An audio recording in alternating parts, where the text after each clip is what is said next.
हमारे बीच में पहुंचे हैं। मैं पहुंचने पर इनका यहाँ स्वागत करता हूं, अभिनंदन करता हूं। बड़ौदा से विधायक हमारे इंदुराज भालू जी हमारे बीच में पहुंचे हैं। हमारे बहुत ही सीनियर अधिवक्ता प्रेम अत्री जी भी हमारे बीच में पहुंचे हैं। मैं यहाँ पहुंचने पर समस्त ग्राम वासियों की तरफ से आपका हार्दिक स्वागत करता हूं, अभिनंदन करता हूं। हमारे बीच में पूर्व विधायक श्री पदम सिंह दैया जी भी पहुंचे। मैं यहाँ पहुंचने पर इनका हार्दिक स्वागत करता हूं, अभिनंदन करता हूं। और कार्यक्रम को आगे बढ़ाते हुए आज के हमारे ग्राम वासियों की तरफ से बोलेंगे ना, पहले पगड़ी हाँ भाई, व्यवस्था बनाए रखें ताकि कार्यक्रम सुचारू रूप से चलाया जा सके, आपसे निवेदन है। और हमारे हरियाणवी संस्कृति की प्रतीक जो है पगड़ी, चौधरी जीत राम जी आदरणीय हमारे नेता प्रतिपक्ष भावी मुख्यमंत्री चौधरी भूपेंद्र सिंह हुड्डा जी को गांव में पहुंचने पर समस्त ग्रामवासियों की तरफ से चौधरी जीत राम जी पगड़ी पहनाकर लेके जाना, एक करके चौधरी जीत राम जी पगड़ी बनाकर एक बार जोरदार तालियों के साथ हुड्डा साहब का स्वागत करेंगे। और ग्रामवासियों की तरफ से चौधरी जीत राम जी हमारे माननीय भावी मुख्यमंत्री चौधरी भूपेंद्र सिंह हुड्डा जी को पगड़ी पहनाकर ग्रामवासियों की तरफ से उनका स्वागत कर रहे हैं। उसके बाद हमारे गांववासियों की तरफ से श्री रीछपाल जी हमारे बहुत ही सीनियर सांसद गोहाना से जगबीर मलिक जी का पगड़ी पहनाकर स्वागत कर रहे हैं। मैं रीछपाल जी से निवेदन करूंगा कि वो हमारे बहुत ही सीनियर विधायक, उसके बाद हमारे पूर्व में प्रदेश अध्यक्ष रहे धर्मपाल मलिक जी का पगड़ी पहनाकर स्वागत कर रहे हैं। ग्रामवासियों की तरफ से श्री भूप सिंह जी से मैं निवेदन करूंगा कि धर्मपाल मलिक जी को पगड़ी पहनाकर स्वागत करें। रिटायर्ड डीएसपी सभाचंद से निवेदन करूंगा सुरेंद्र पवार जी को पगड़ी पहनाकर स्वागत करेंगे। रणधीर सिंह जी से बीरेंद्र सिंह जी से निवेदन करूंगा। हमारे बड़ौदा से विधायक इंदुराज भालू जी को पगड़ी पहनाकर स्वागत करेंगे। रणधीर सिंह जी से निवेदन करूंगा। हमारे टीकाराम संस्था के अध्यक्ष चौधरी सुरेंद्र दैया जी का पगड़ी पहनाकर स्वागत करेंगे। महावीर सिंह जी से निवेदन करूंगा। हमारे पूर्व विधायक महावीर सिंह जी का पदम सिंह जी को पगड़ी पहनाकर स्वागत करेंगे। बीरेंद्र सिंह जी हमारे जयवीर खरखोदा जी विधायक जी को पगड़ी पहनाकर स्वागत करेंगे। जयवीर जी को स्वागत की इस कड़ी में मैं नीलम बालियान जी जो जिला अध्यक्ष से निवेदन करूंगा कि अपनी टीम के साथ आदरणीय भावी सीएम हमारे नेता प्रतिपक्ष चौधरी भूपेंद्र सिंह हुड्डा जी का बुके देकर नीलम बालियान जी जो इस गांव की बहू भी हैं और हमारे जिला की ग्रामीण की अध्यक्ष हैं, वो आदरणीय हुड्डा साहब का स्वागत कर रही हैं।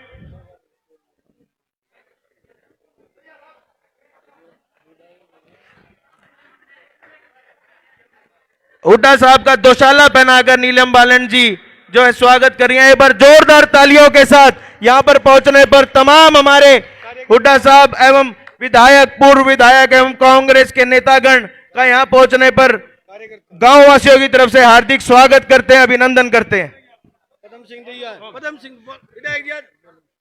पदम सिंह दैया जी का पगड़ी पहनाकर स्वागत किया जा रहा है। एक बार जोरदार तालियों के साथ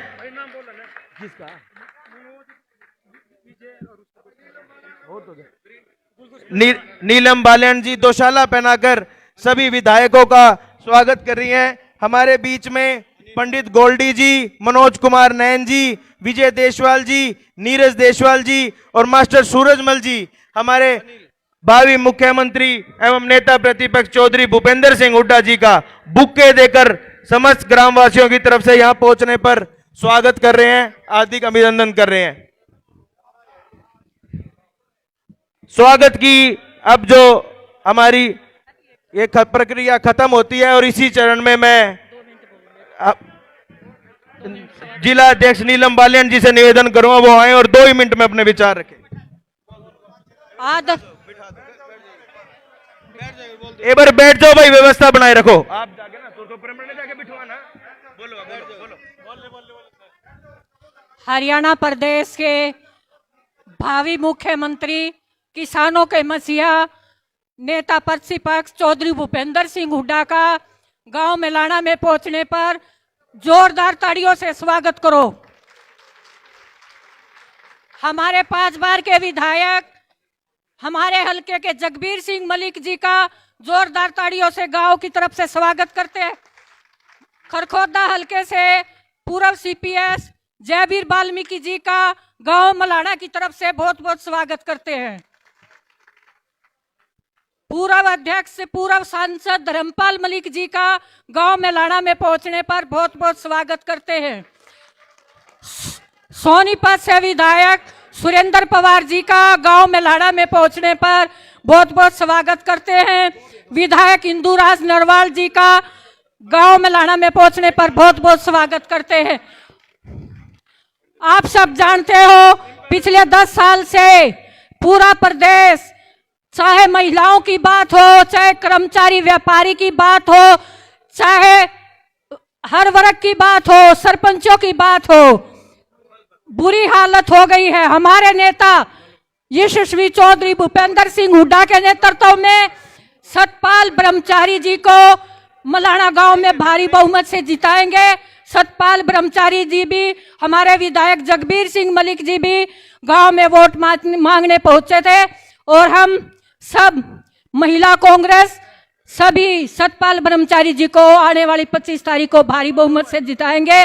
मैं दोबारा से हमारे नेता चौधरी भूपेंद्र सिंह हुड्डा का बहुत बहुत स्वागत और अभिनंदन करती हूँ। जय हिंद। बहुत बहुत धन्यवाद हमारी जिला की अध्यक्ष नीलम बालेन जी का।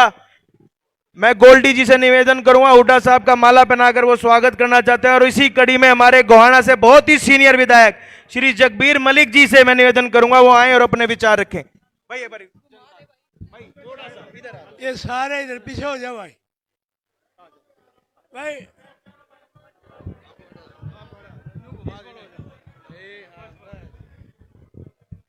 बहुत ही सम्मानित,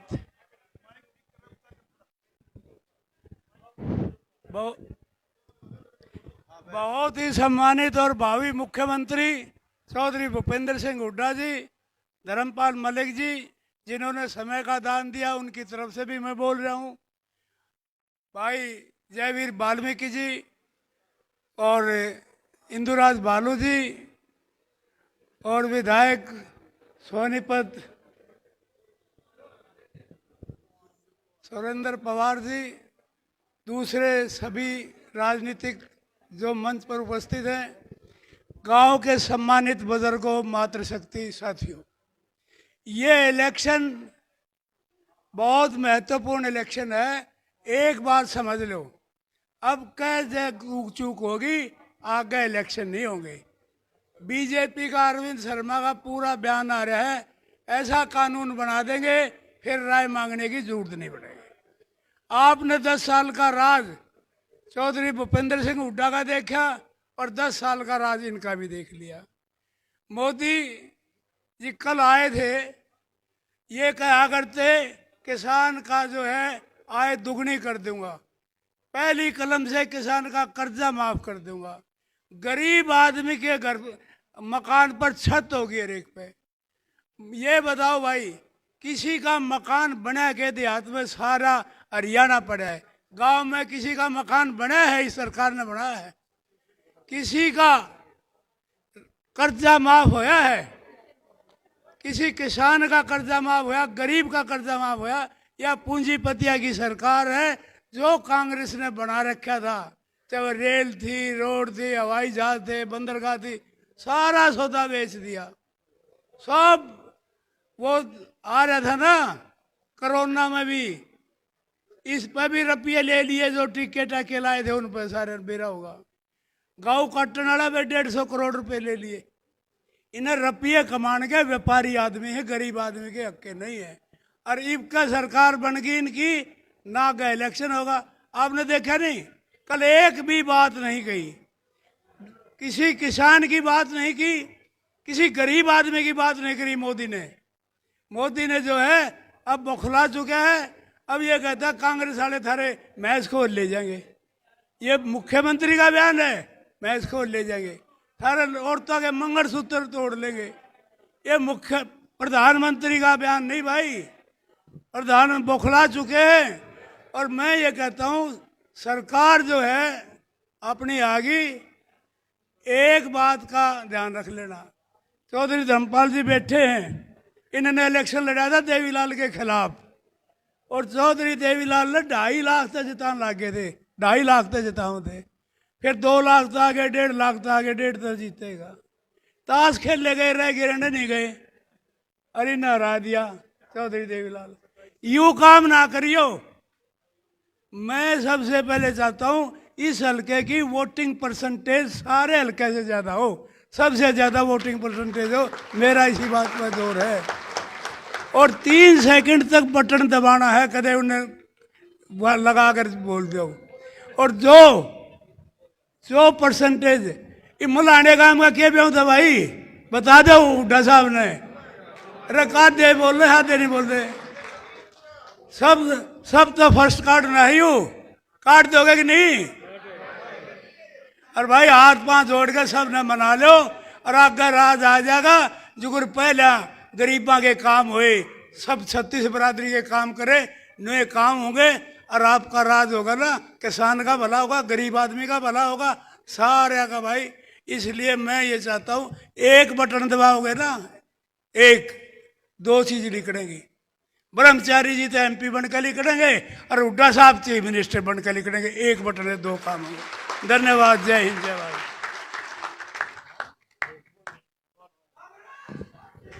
बहुत बहुत धन्यवाद मलिक साहब। मैं आप सभी को एक सूचना देना चाहता हूं कि 22 मई को सुबह 12 बजे सोनीपत की नई अनाज मंडी में हमारे आदरणीय नेता श्री राहुल गांधी जी पहुंच रहे हैं। तो आपसे निवेदन है ज्यादा से ज्यादा संख्या में, हजारों की संख्या में यहां पर पहुंचकर अपने नेता राहुल गांधी को सुनने अब नई अनाज मंडी सोनीपत में 22 मई सुबह 12 बजे पहुंचे। और अब हम सब की इंतजार की घड़ियां खत्म हो चुकी है। हमारे बहुत ही आदरणीय नेता, भावी मुख्यमंत्री, नेता प्रतिपक्ष श्री भूपेंद्र सिंह हुड्डा जी से मैं निवेदन करूंगा कि वो मंच पर आए और हम सबको संबोधित करें। एक बार जोरदार तालियों के साथ चौधरी भूपेंद्र सिंह हुड्डा जिंदाबाद। आदरणीय हुड्डा साहब। हरियाणा प्रदेश कांग्रेस कमेटी के पूर्व अध्यक्ष चौधरी धर्मपाल मलिक जी और हमारे सीनियर कांग्रेस के नेता व यहाँ से विधायक हमारे भाई चौधरी जगबीर सिंह मलिक जी, विधायक जो सोनीपत से हैं सुरेंद्र पवार जी, और विधायक भाई जयवीर जी वाल्मीकि, विधायक हिंदूराज जी और हो गया, और पूर्व विधायक पदम सिंह दैया जी, और सभी सम्मानित मंच, हमारे महिला कांग्रेस की अध्यक्ष भी हैं, और उपस्थित मेरे बुजुर्गों, नौजवान साथियों, मातृशक्ति और प्यारे बच्चों। देखो, लोकसभा का चुनाव है, पूरे देश में हो रहा है। 2 पार्टी, 2 गठबंधन है। एक है NDA का गठबंधन, जिसमें भारतीय जनता पार्टी है, जिसकी आज के दिन सरकार है। उसके मुकाबले में नया गठबंधन बना है इंडिया अलायंस या इंडिया गठबंधन। वो 26 पार्टियों का है, जिसमें कांग्रेस प्रमुख है। कांग्रेस और 26 पार्टी, जिसमें आप पार्टी भी है, कम्युनिस्ट पार्टी भी है, समाजवादी भी है, इस प्रकार से 26 पार्टियां हैं। तो सवाल इस बात का है कि इस टाइम ये गठबंधन क्यों बना, क्या जरूरत थी, क्या लक्ष्य है इस गठबंधन का? इस गठबंधन का कोई प्रधानमंत्री पद के लिए नहीं बना ये गठबंधन बना है एक ही मकसद से, जो हमारे बुजुर्गों ने आज़ादी की लड़ाई में जो कुर्बानियाँ दी, देश आज़ाद करके जो संविधान बनाया है, उस पर सवालिया निशान है आज। तो ये गठबंधन का एक लक्ष्य ये है कि अपने देश का संविधान को बचाना है। संविधान बचेगा तो प्रजातंत्र बचेगी, प्रजातंत्र बचेगा तो आपके अधिकार बचेंगे, जो वोट का अधिकार है, कोई भी अधिकार लगा दो, तो ये है। और एक बात मैं कह रहा हूँ, जो हवा चल रही है पूरे देश में, केंद्र में इंडिया गठबंधन की सरकार बनने जा रही है।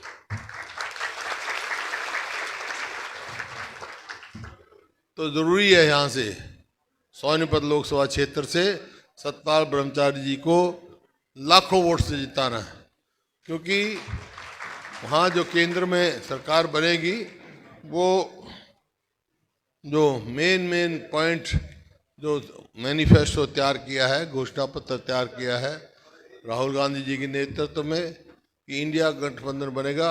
एक तो ये कहते थे 2 करोड़ नौकरियां देंगे, वो तो दी नहीं, बल्कि आज के दिन 30 लाख केंद्र की सेंट्रल सर्विसेज की नौकरियां खाली हैं।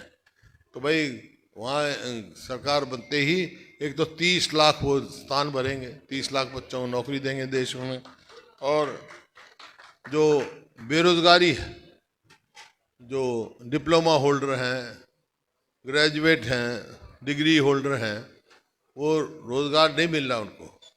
तो जब तक वो रोज़गार के लिए तैयार नहीं होंगे, उनको अप्रेंटिसशिप में 1 लाख रुपया साल का केंद्र सरकार देगी। इसी प्रकार से अलग अलग वर्गों को बनाएं। इसी प्रकार से महिलाओं के लिए, जो महिला घर में सबसे, परिवार में सबसे बुजुर्ग होगी, सीनियर होगी, उसको भी 1 लाख रुपए साल का उनके नाम सीधा बैंक से दिया जाएगा।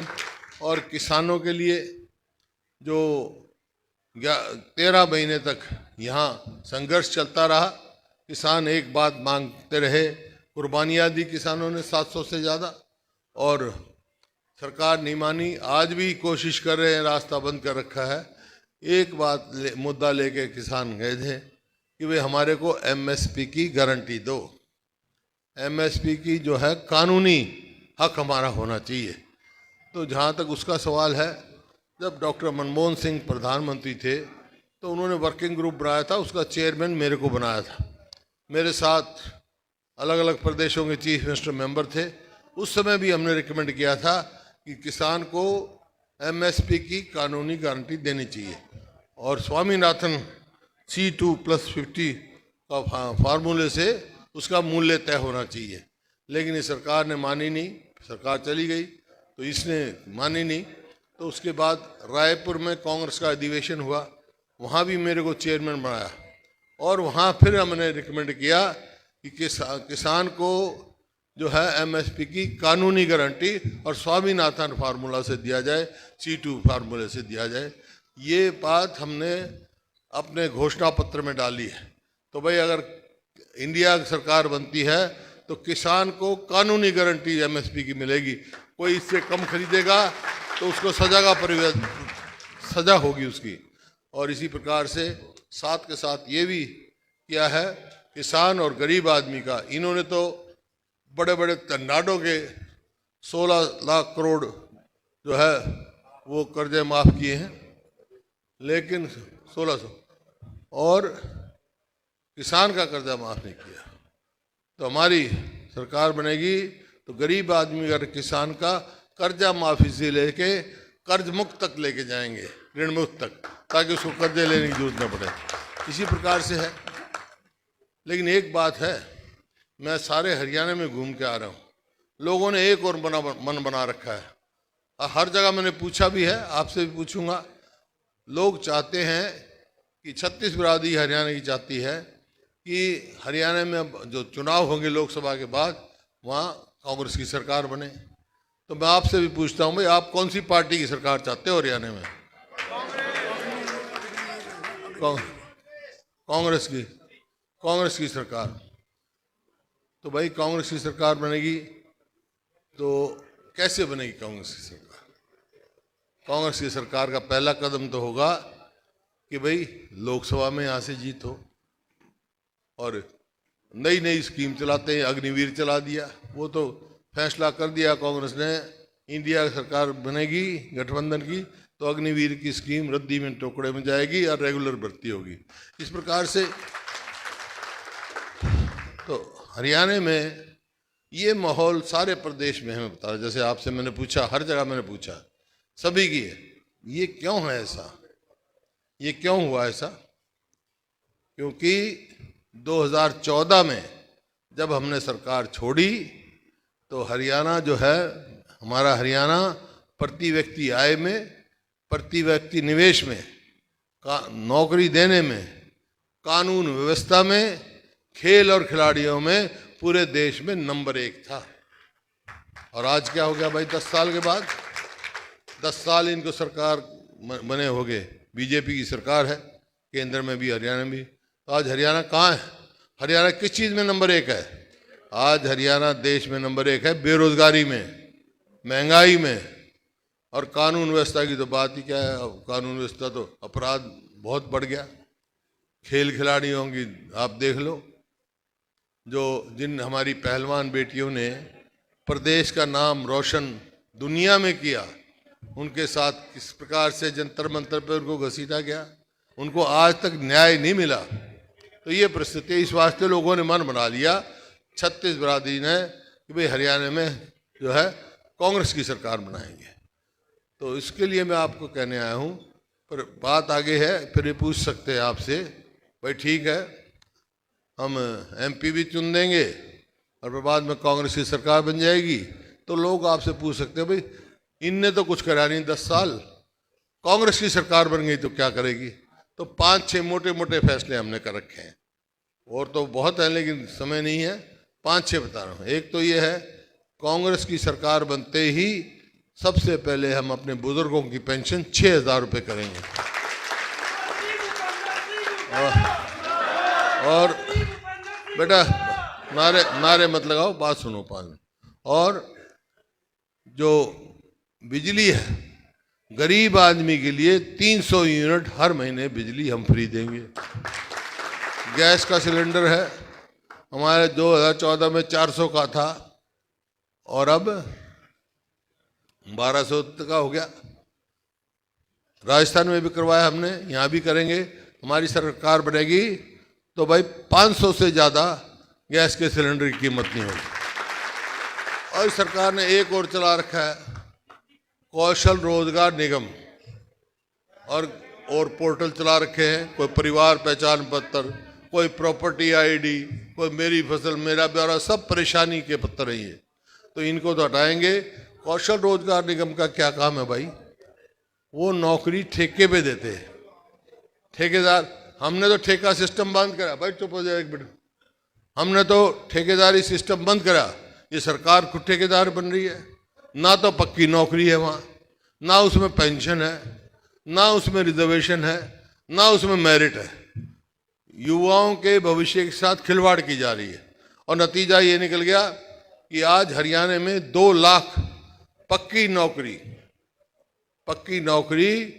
के पद खाली पड़े हैं। नौकरी नहीं लगाई इन्होंने, ठेके पे दे रहे हैं। देख लो आप, अस्पताल में जाओ तो डॉक्टर नहीं, स्कूल में जाओ तो मास्टर नहीं, दफ्तर में जाओ तो कर्मचारी नहीं। ऐसा तमाशा हो रहा है हरियाणा में।